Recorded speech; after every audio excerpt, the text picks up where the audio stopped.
Take one more sec.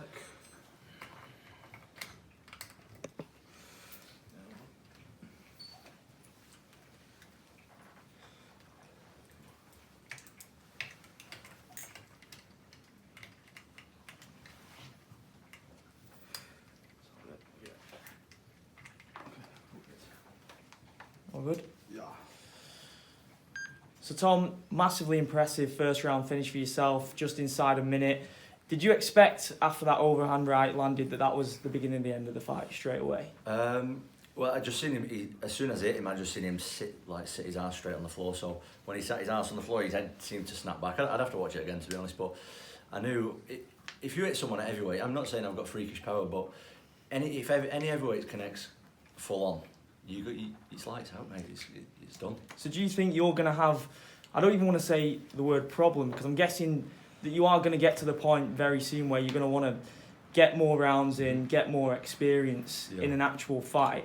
But do you think that's instilled within you that you've just got this crazy knockout power? I don't think I've got crazy knockout power, to be honest. I think what I've got is I make people flinch a lot.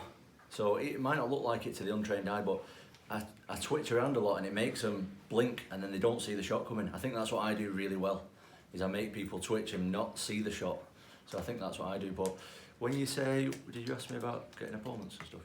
Yeah. Are you looking to get more experienced opponents now? I thought that guy was going to take me a couple of rounds, to be honest. I was just saying in the previous interview that every time I think that the fight's going to go longer, it seems to finish really quick. Yeah. I don't know if it's because I'm more relaxed or I think it's going to go longer, so I'm taking my time and the shots are coming easier. I don't know, but I want as much experience as I can get. And given how the fight ended earlier in the year, I'm guessing it made it sweeter to come back here and get more of a definitive finish. Yeah, that was good. Obviously, the last one did not end in the way that anyone wanted it to end, especially me and the opponent, obviously. So I wanted to get a good win. So I'm pretty satisfied with that. I'm going to have to ask you as well, close friend Darren Till wasn't here tonight, he was in Copenhagen, but he's going up against Calvin Gastelum, Madison Square Garden. How's he looking and what sort of fight are you expecting? Are you expecting an all-out war in that one? He's looking great, to be honest. Till always looks good in the gym, and he always fights well. I think if Till gets his range on him, which he can do, he's perfectly capable of doing, and he keeps him long, he can outstrike him for sure. And Till's really good at keeping his range. He might not have showed it well in his last fight because he maybe got too emotional or whatever. I don't know which his situation, but once he's got his range and he's got you fainting and twitching, similar style to me, he's got you. Do you know what I mean? So he's definitely a fight that you can win. And for someone that's performed at such a high level like himself, what sorts of conversations do you have in terms of passing that knowledge on to you when you inevitably get to that spot with Cage Warriors? That's where it's looking. To be honest with you, we don't talk about fighting that much. We're friends, so we just talk about everyday life. Do you know what I mean? It's not like he sits me down and gives me like a lesson. This is how you do this. That's what my coaches are for. Do you know what I mean? That's what I listen to. They know what they're doing. So me and Till just have regular conversations, really. And you're going to be there in the next few weeks helping him before the Yeah, I'll be back in the gym. I'll be back in the gym helping him. Thing is, I'm 6'5", I'm right-handed. He's fighting a 5'9" southpaw, so I'll be helping him with his fitness stuff and just there to support him really. But when it comes to sparring, I'll probably be sparring other people a little bit more. But I'll still give him a couple of hard rounds for sure. Awesome, thank you. And Tom, when we spoke last week, I did an interview with you for the scrap, and you were talking about slowing things down, taking your time, picking your opponents. Is that still the case when you see how quick you're going through these type of guys? That's definitely still the case. I need more experience like that tonight. The experience of having the fight is good. Getting the emotional stuff, walking out, having the crowd cheer for me, getting the win. Yeah, it's all good. But what I need is more time in there, moving around. I don't want to step up too quick. I'm not one of them guys. I ain't letting me go take over. I want to go in there and I want to just take a little step up next time, take a little step up the time after that, and I want to step up to the higher level Cage Warriors title, then onto the UFC when my time is right. I'm not in no rush.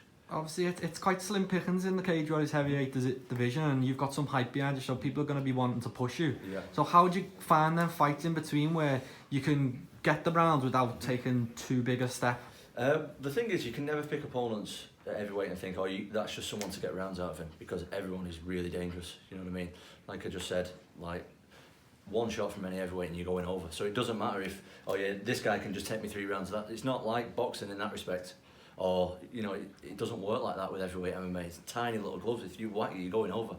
So, it's not really like that, but I just don't want to step up in levels too quick and get in the UFC too quick, and I just want more time in the cage with opponents who are going to give me a good scrap. Congrats. Thanks, mate. Tom, congratulations on a big win. So one thing going into this was these viral videos of your now notorious sparring sessions with Darren. How do you guys actually stop yourselves from actually injuring yourself when you take kick lumps out of each other? Is it just that trust issue, or you got Colin supervising you? We know each other well, do you know what I mean? Me and Till have been sparring for nearly 10 years, do you know what I mean? So we do have times when we take it a little bit far, but most of the time we pull it back, and we can tell each other, we can tell when we're going that little bit too far, but we respect each other. It's the same with the other sparring partners, it's the same with sparring partners that we bring in. You know, you can't be going in there trying to kill each other, giving each other brain damage and injuring each other, because at the end of the day, you don't get paid for a spar, you get paid for a fight, and you move up levels for a fight, so you got to respect each other. And also just finally, so you said you want to take things slow from now on, you don't want to rush yourself too much, but of course like heavyweights are slightly slim pickings over in the UK. How soon do you want to come back, and if the heavyweight title, which has been vacant for a bit, does end up on the table, would that be something you want to take up? I'd like to come back this year for sure. I want to have another fight this year. But heavyweight title is not something I'm bothered about, to be honest, for another couple of fights. I'd like to get more time in there, a couple of rounds out in my next couple of fights, and have some guys, big guys throwing big shots at me like that fella tonight. He did throw a few big shots at me, and I had to slip him and slide him and connected with a couple of kicks. So for the time it lasted, he's good, and he's stopped his opponent, so he's a dangerous guy. I know I made it look quite easy, but he's a dangerous guy. Cheers, Tom. Thanks. Just going back to Ben Helmudar, so you said he's a dangerous guy. Strong strikes. Did you see how did you the speed from my perspective? You sort of outclassed him, and you could see the speed. But how was it in there with him? I was just about finding my range, to be honest. When I started off, I always start a little bit. I don't struggle to get my rhythm, but it takes me a little while to get my rhythm. I don't know if it's nerves or, again, lack of experience. I need more of it. I need more time in there. Is it like you want to feel his power, what he brings to the table sort of thing, or is it just you need to relax Just to find my range, you know what I mean? I just want to find my range with my opponents. I don't want to... Okay, and what does it mean to you to fight here, main event again? It's great. It's great. I feel like a superstar, man. I feel good. Yeah, I feel good. I think I'm a future superstar. It feels good because this is, you know, you're not just in it for money. You're in it to win, to test yourself mentally, test your training out, to hopefully have a lot of fans and supporters come and watch you, and it feels good. You really feed good. off the yeah, really feed off it, of course. Yeah, really. It's my most tickets I've ever sold as well. Sold over 100 tickets, so really appreciate it. So, are you keen on being maybe not the local favourite, maybe not in Liverpool next time, but or are you interested in going enemy territory? I'm up for anything. Just a fight. Any fight's good for me. It's the same anywhere, isn't it? You know, if you've got people cheering for you or not, when you get in there, it's just you and a fella stood across for you with MMA gloves on and the ref, and you both your corners. It doesn't matter about anyone else. So a thing that I was thinking in my head a lot is you're fighting your opponent. You're not fighting the event. Do you know what I mean? You're not fighting the occasion. It's just you and your opponent in there. So you got to kind of switch off to the exterior stuff and just think about yourself and your opponent. That's all that really matters. And was there a game plan going in? Or there was a game plan. Yeah, a little loose game plan. I wanted to just get flowing in there a little bit, like I say, more time in there, and wanted to make him miss a little bit, and I was expecting him to come at me and swing some wild swings, but I managed to, with my fakes, keep him on the back foot a little bit, and so it went to plan, but it went a lot earlier than I thought that was going to happen in the second round or third round, to be honest. Because at one stage he did try to go for a takedown. He did try and take me down. I was shocked with that. Yeah. You brilliantly stopped him, but does a part of you wish that it would have gone to the ground so you could see? Yeah, I'm easy whatever. I'm a black belt on the ground, so I'm comfortable anyway. If he would have took me down, I'm comfortable off my back. So anywhere will be good. Any kind of time and different experiences that I've not had before are good. Yeah, because you touched on it before that you were hoping that it would go past the first round. Yeah. I was trying to. It's not like I was trying to make it go past the first round, but I just wanted to make him practice some stuff that I've been working on. But I'm happy to get the early knockout, to be honest, either way. Do you think? Obviously, you're a very skilled boxer. Do you think your boxing pedigree really helps you on transition as well from MMA? Yeah, I think it does for sure. I think my defence is pretty good. I think a lot of heavyweights don't know. Not even a lot of heavyweights. A lot of MMA fighters don't know how to defend themselves properly. No one's got any head movement. No one's got any footwork. Everyone's just stood there flat-footed, punching each other in the face, and too damn pretty to be punched in the face all the time.